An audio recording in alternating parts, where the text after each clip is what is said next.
இந்த வீடியோவை பார்க்கலனா கூட பரவாயில்ல, ஆனா நான் சொல்ற இந்த வைரஸ் கிட்ட இருந்து கொஞ்சம் தள்ளியே இருக்கு. அதுவும் இந்த வைரஸ் கிட்ட மட்டும் மாட்டிட்டீங்கன்னா நீங்க தப்பிக்கிறதுக்கு 0.1% கூட வாய்ப்பு இல்லை.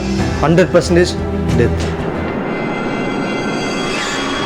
பட் அதுக்கு முன்னாடி நம்மளுடைய டாப் 3 வைரஸ்ல நம்பர் 3ல இருக்கிறது நம்ம எல்லாருக்குமே தெரிஞ்ச HIV. இது நம்ம நினைக்கிற அளவுக்கு மிகப்பெரிய ஃபைட்டிங் வைரஸ்லாம் கிடையாது.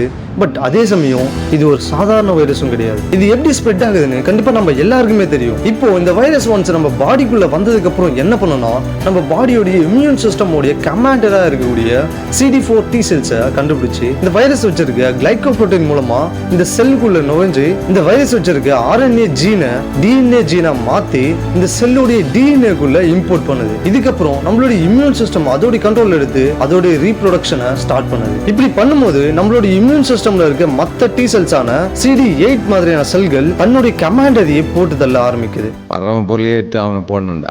இதனாலதான் இதுக்கு பேரு human immuno deficiency virus. But இதுல இருக்க ஒரு ஃபேசினேட்டிங்கான விஷயமே, உண்மையாவே இந்த HIV வைரஸ் யாரையுமே கொல்றது இல்ல.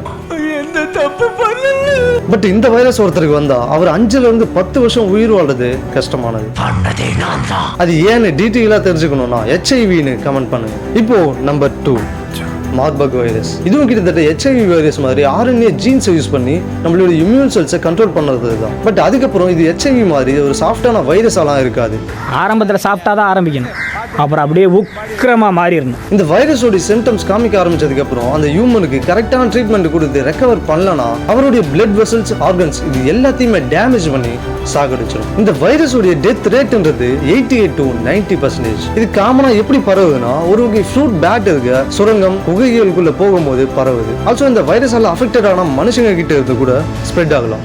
ஜாகிரதையா இருங்க. இப்போ நம்பர் 1, ராபிஸ் வைரஸ். இது பரவுறது எங்க இருந்துன்னு பார்த்தா, நார்மலா நம்ம தெருவில் இருக்க நாய், பூனை, இன்னும் சில வைல்ட் அனிமல்ஸ் கிட்ட இருந்து. ஒருவேளை ராபிஸ் வைரஸால அஃபெக்டட் ஆன அனிமல் உங்களுக்கு கடிச்சதுன்னா உடனே அந்த இடத்துல தண்ணி ஊத்தி கிளீன் பண்ணிட்டு முடிஞ்ச அளவுக்கு சீக்கிரமா பக்கத்துல இருக்க ஹாஸ்பிட்டல்ல ஆன்டி ராபிஸ் வேக்சின் போட்டுக்கிறது நல்லது. இல்லனா சில மாசத்துக்கு உங்களுக்கு எந்த சிம்டம்ஸுமே காட்டாம இந்த வைரஸ் சைலண்டா உங்களுடைய நர்வ்ஸ் வழியா உங்களுடைய பிரெயினுக்கு போயிட்டு அங்க இருக்க நியூரான்ஸ் அட்டாக் பண்ண ஆரம்பிச்சதுக்கு அப்புறம் தான் சிம்டம்ஸே காட்டும். பட் இந்த ஸ்டேஜ்ல இந்த வைரஸுக்கு எந்தவித ட்ரீட்மெண்ட்டுமே இந்த உலகத்திலேயே இல்லை. 99 to 100% டெத். இது வரைக்கும் ஹிஸ்டரியில பல மில்லியன்ஸ் ஆஃப் பீப்புள் இதுக்கு அஃபெக்டட் ஆகி இறந்திருக்காங்க. பட் இதுல வெறும் 30ல இருந்து 40 பேர் மட்டும்தான் உயிர் பிழைச்சிருக்காங்க. அதனாலதான் இந்த உலகத்திலேயே நம்பர் 1 டெட்லியஸ்ட் வைரஸா இது இருக்கு. ஐயோ, நீங்க ரொம்ப டேஞ்சர் போல்தே.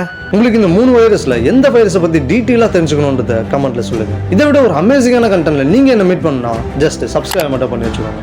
நெக்ஸ்ட் மீட் பண்றேன்.